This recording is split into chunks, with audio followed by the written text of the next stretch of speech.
Well, good morning and a very warm welcome back to another week on my allotment. As is traditional, it's Sunday morning. It's 5:15, and I've got all day up here. Really looking forward to it. It's actually really quite cold. I was watching, I sometimes look back at my own videos, which is quite sad, a year ago and then 2 years ago, to see at what stage the allotment was at this time last year, and it's really amazing to look at how cold and wet last May were, and everything on the plot was much further back.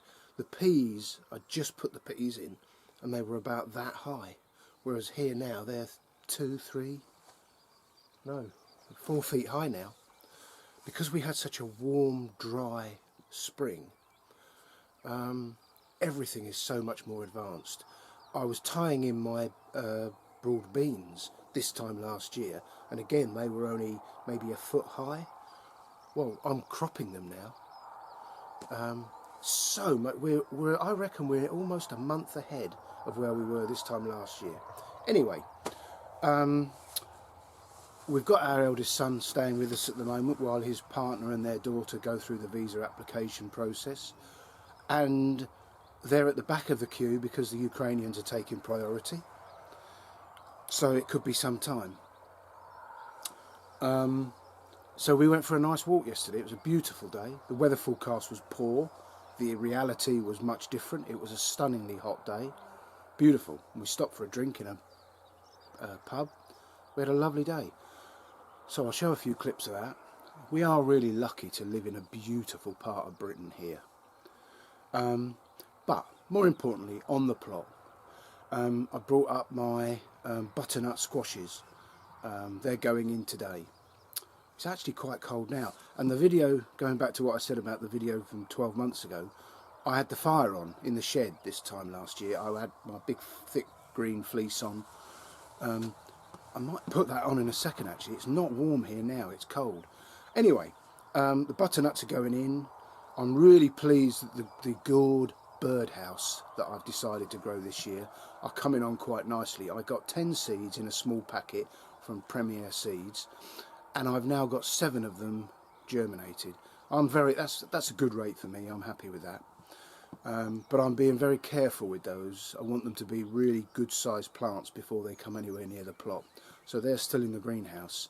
But and we had a curry last night, and Cheryl made it with our butternut from last year. We have a lot of freezers in the garage, and Cheryl's saying we're going to need another one. So we have a bank of freezers to preserve all our produce, and we're still eating butternut from last year. We still have almost a freezer full just of butternut.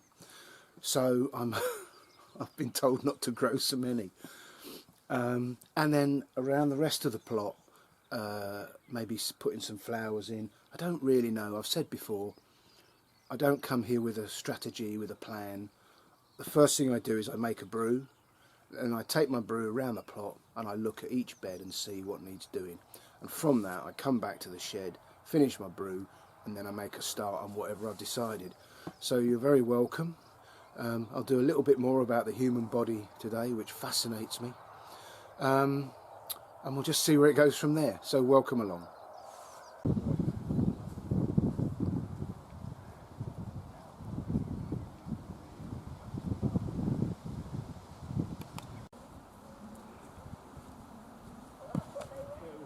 It was funny to watch. Are you looking around you, Mum?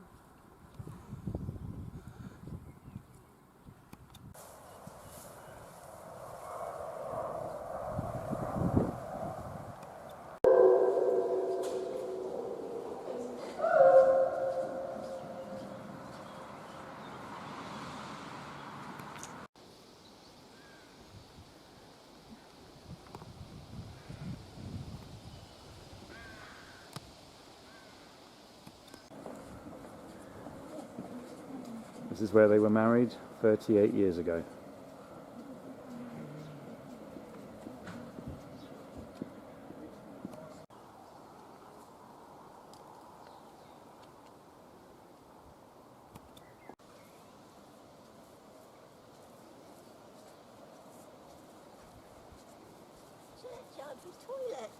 Fantastic. God will provide for your every need. Good, thank you, God. Someone is growing an extraordinary amount of beans. That's a lot for one person or for a family,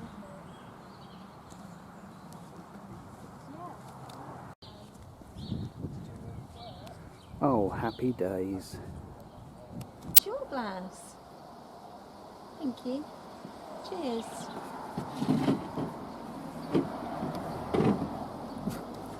It's your drink he spilt. Cheers. Cheers.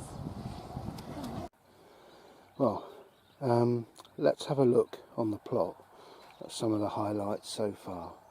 And this is the perpetual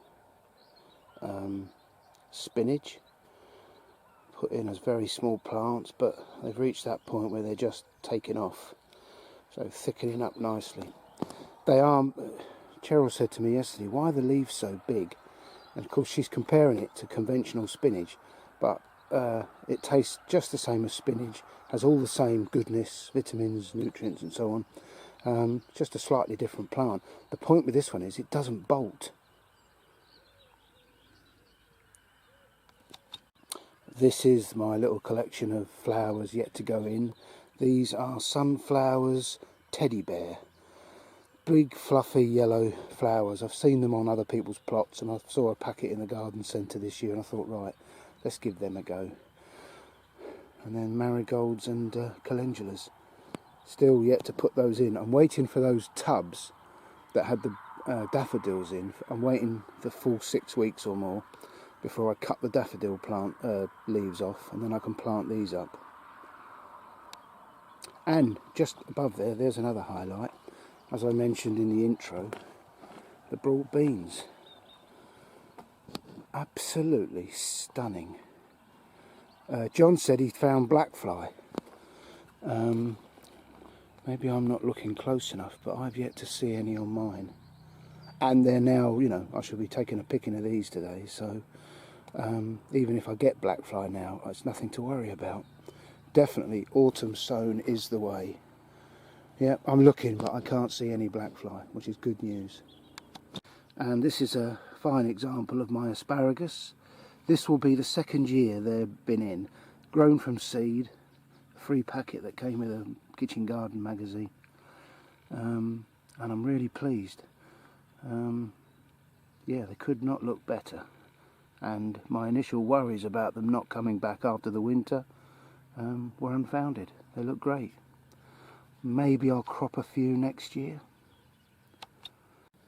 These blackcurrant bushes, these are the only remaining plants that were on this plot when I got it 6 years ago. I've moved them, but they're originals, and they're absolutely laden with currants.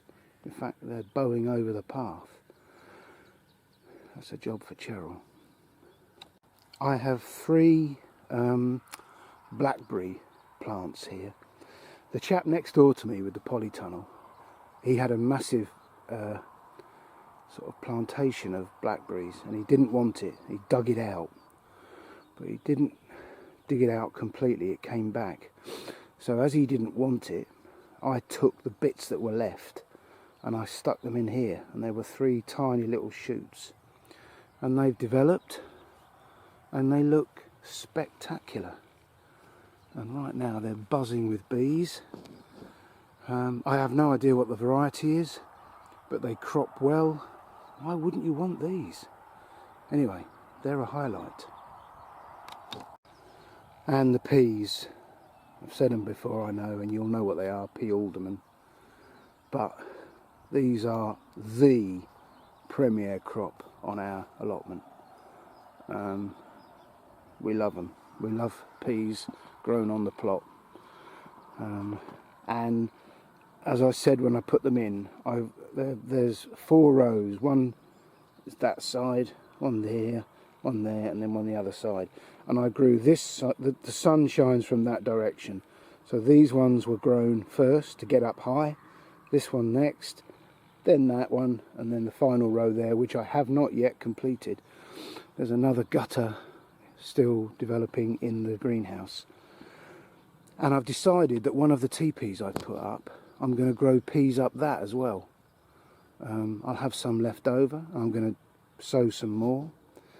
And you can't have enough peas. Well, we've got potatoes all over the plot. But I'm really enjoying it. I just love the aesthetic of it. You know, it appeals to my old soldier regimentality, you know, very neat rows. It does bother me slightly that these didn't develop at the same rate, but they'll catch up, and I just love to see it. Let's hope the slugs don't eat them all. And then the onions are doing well. I have a bed here of tomatoes.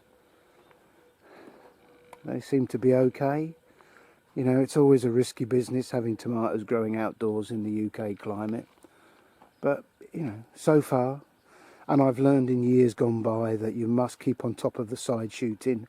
You must make sure that their stakes are solid and well tied in. But, you know, so far, because we will get some strong winds at some point, and they will be tested. Brussels sprouts are looking healthy. When I put a different net on them, because the other one wasn't high enough. When I took the netting off and cleared out all the weeds and so on, I put in new stakes, more substantial, and I've tied them in, and I took off all the lower leaves, because I think it's the lower leaves the slugs use to climb up into the plants. And so, you know, there are a few holes in them, but they couldn't look healthier. Chuffed to bits. And these onions that I grew from seed are eventually now starting to thicken up just a little. They were the most tiny little things when I put them out. Obviously put them out way too early, as I do. But, you know, they're holding their own and they're coming on. Hopefully these won't bolt. Pumpkin plants, again, they were probably a bit small when I put them in, and they're getting a bit of a kick in from the slugs. Because we've had some damp, drizzly weather recently, it's brought the slugs out with a vengeance. So, but, you know, again, at some point they'll get to a point where they just take off. We just need a couple of hot, sunny days, and they'll stand up and they'll hold their own, he says optimistically. The carrot tubs are doing well. It's lovely to see the new, fresh growth of carrots in them. Looking forward to cropping those. And alongside the carrot tubs is a row of Sarpomera main crop that I had nowhere else to put, so I've taken this pit of ground to put them in. And if we follow the line, and I twirl you round artistically, there's the edamame beans. And they look alright. I mean, they're only tiny, but they look healthy. I don't suppose they're enjoying these cold mornings. Who is? And down the end of the plot, at the final part, the comfrey is coming on. Won't be long before I pick that, chop it up and throw it in with the rest to make the fertiliser. But Friday afternoon I was on the plot, and I spent about, I don't know, hour and a half, 2 hours, walking carefully between these red onions, hand weeding and just turning it over. This was a bit of a mess, so I've given it some personal attention, and it now looks a little neater. They will inevitably come back. In fact, I could see some already. But, you know, it's an ongoing battle. It's a war of attrition, little and often, little and often.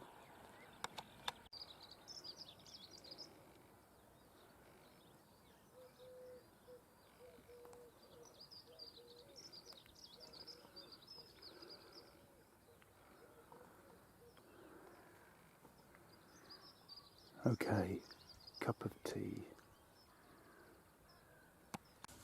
Well, the last couple of hours have proved the point I made earlier.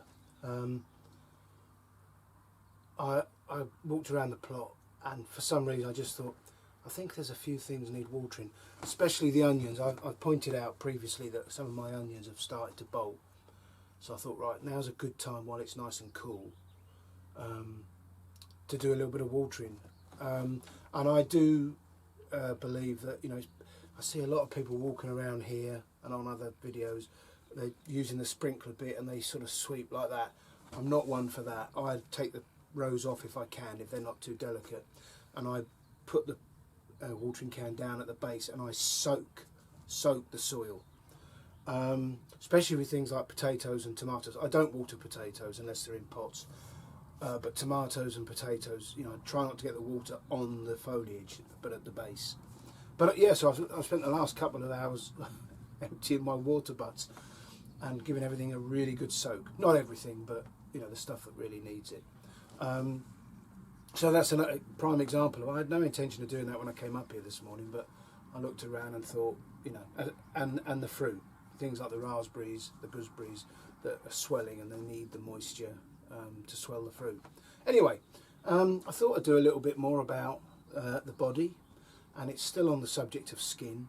You wouldn't think it could be so fascinating. Well, you might find it endlessly boring, in which case you've gone. But just going to read you a little bit more about sweat, of which I know a lot.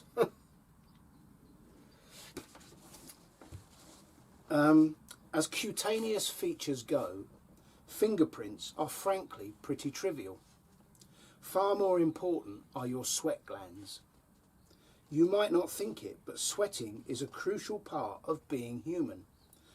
As one specialist put it, it is plain old unglamorous sweat that has made humans what they are today. Chimpanzees have only about half as many sweat glands as we have, and so can't dissipate heat quickly as humans can.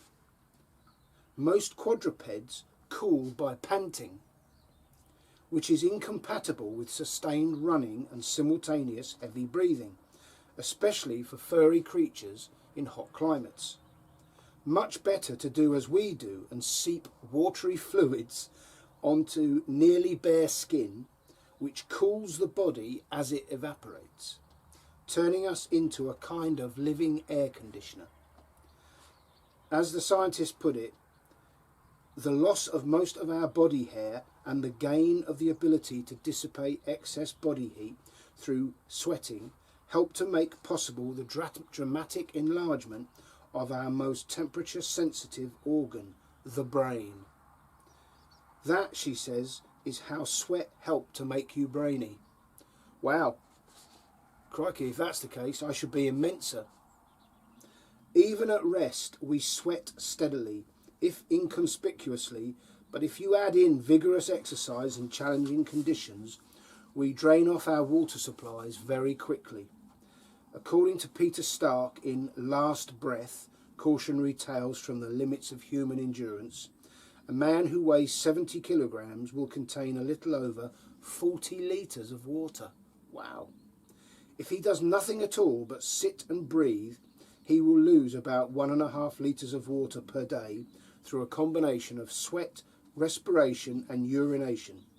But if he exerts himself, the rate of loss can shoot up to 1.5 litres an hour. That can quickly become dangerous in grueling conditions. Walking under a hot sun, say, you can easily sweat 10 to 12 litres of water in a day. No wonder we need to keep hydrated when the weather is hot. Wow. So it's sweating that allowed us to enlarge and develop our brains. Never would have put the two together. Fascinating.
Now for something a little different.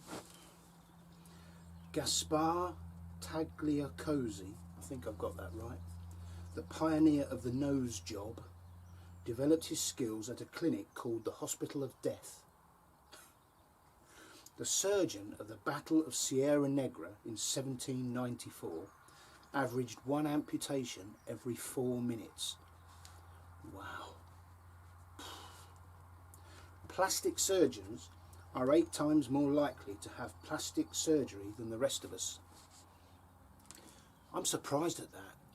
I've never seen anybody who's had plastic surgery that looks good.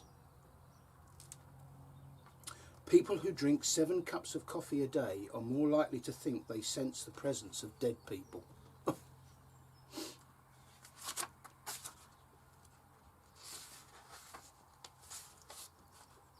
The world's first Christian nation was Armenia. Britain's first vegetarian church opened in a building called the Beefsteak Chapel. I would never have thought there was such a thing as a vegetarian church. Mentioning guacamole on your dating profile gets you 144% more responses. The first contraceptive pill was developed from Mexican yams. Viagra can make your urine turn blue. Prussian blue, which I'm assuming was a colour, was discovered by a German chemist trying to make red. The world's a fascinating place, isn't it? Fascinating. Actually, talking about reds and blues and thing, I do remember when we first started doing juices, whenever we could, because I read about the wonderful benefits of beetroot, I'd throw a beetroot in our vegetable juice that we make every day. And I never put the link together, but after a couple of weeks I started to notice my urine was tinged red or pink. I didn't put the two together, and I started to think, because you hear about self-diagnosing certain illnesses, and blood in your urine is a really poor indicator. And I started to get slightly worried, and I kept it to myself, as men tend to do. Until one day Cheryl said, "Cool, isn't it funny how your urine goes pink when you eat beetroot?" And I, such relief. She had no idea I'd been worrying for weeks. Yeah, but I've never heard of Prussian blue.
It's a lovely day, and as is my tendency, I've opened up the umbrella to sit under it with a cup of coffee, and I've had a real surprise. There's a bat hiding up inside my umbrella.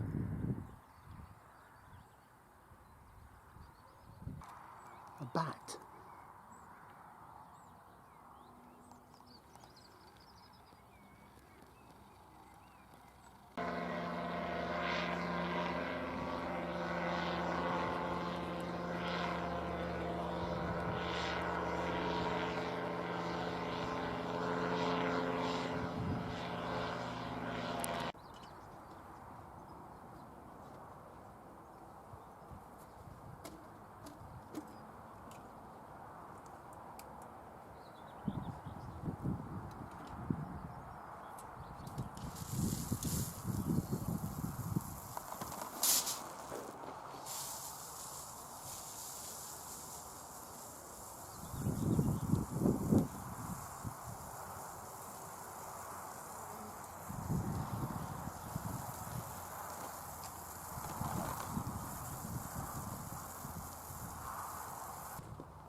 Well, first pickings of broad beans of the year.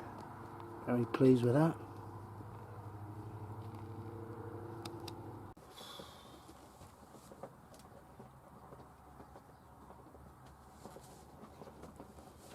Well, it's been a glorious day, and there's been a few people up here, unusually.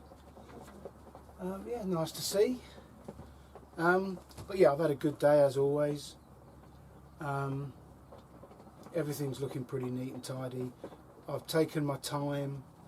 I've slowly taken back all the netting and hoed everything. I've side shooted and watered all the tomato plants. I've obviously picked some broad beans, which is nice. We'll have some of them for tea, and the ones we don't have will freeze, ready for the winter. And it's all looking beautifully lush. Everything's growing well. Kiss of death, I know. But right now, at this very moment, the plot could not look better. I've got quite a busy week at work, so I'm not going to get up here much. But you know, if you get on top of things, it's much easier to keep on top.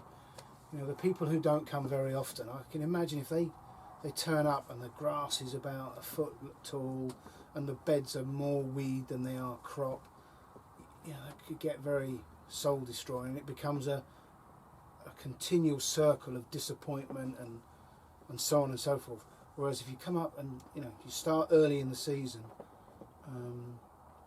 and you're on top of it when it gets to April, March, April, that's the time to be on top of it. And then everything's much easier. So, yeah, very happy. I should be around next weekend. The weekend after we're in the caravan, but next weekend I may, you know, should be around. There's nothing planned at the moment. So, thank you for joining me. Thanks for those who've subscribed, and please give it a thumbs up if you can. And all being well, at some point next weekend, I shall be around. So until then, look after yourselves, take care, bye for now.